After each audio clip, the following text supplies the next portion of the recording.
નમસ્કાર, આપ જોઈ રહ્યા છો જનસાક્ષી ન્યૂઝ। નજર કરીએ આજના મુખ્ય સમાચારો પર।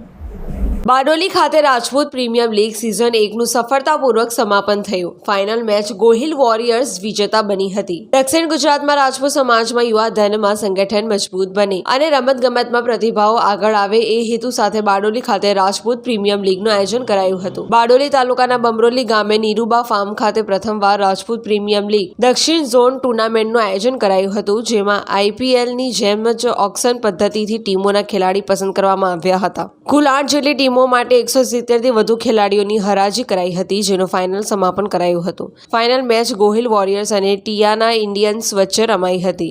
ભાગ લેનાર તમામ ટીમના ઓનરને સ્મૃતિ ભેટ આપવામાં આવી હતી, જ્યારે બારડોલી વિભાગ રાજપૂત સમાજ ટ્રસ્ટ તેમજ યુવા સંગઠનના હોદ્દેદારો અને બમરોલી ગામના અગ્રણીઓની ઉપસ્થિતિ રહી હતી, જેમના હસ્તે ફાઇનલ અને રનર્સ અપ ટીમને ટ્રોફી તેમજ રોકડ પુરસ્કાર આપવામાં આવ્યા હતા।